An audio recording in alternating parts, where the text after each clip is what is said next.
Boa noite, estamos aqui hoje com ele. Bom, pra mim é sempre um motivo de muita alegria, entende? Participar de uma reunião tão glamurosa, cheia de gente bacana, pessoal jogando, pessoal se divertindo. Porque hoje é muito difícil ver a criançada se divertir assim, né? Igual tá aqui. Você pode pegar o violão pra gente? Eu pego, adoro violão.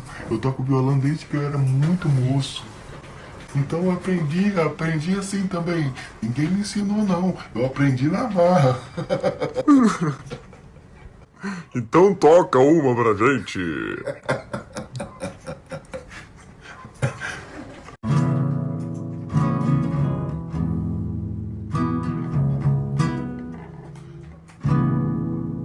Eu sei, tudo pode acontecer. Eu sei, nosso amor não vai morrer.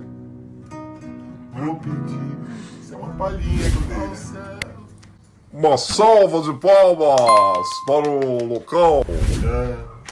Ficou legal. Essa foi a nossa entrevista. Uma boa noite. Prazer foi tudo meu. Cachorro de São Paulo é tipo uma pepita de ouro, só pode. Fui falar com o cachorrinho, a dona achou ruim. Ah, quer dizer...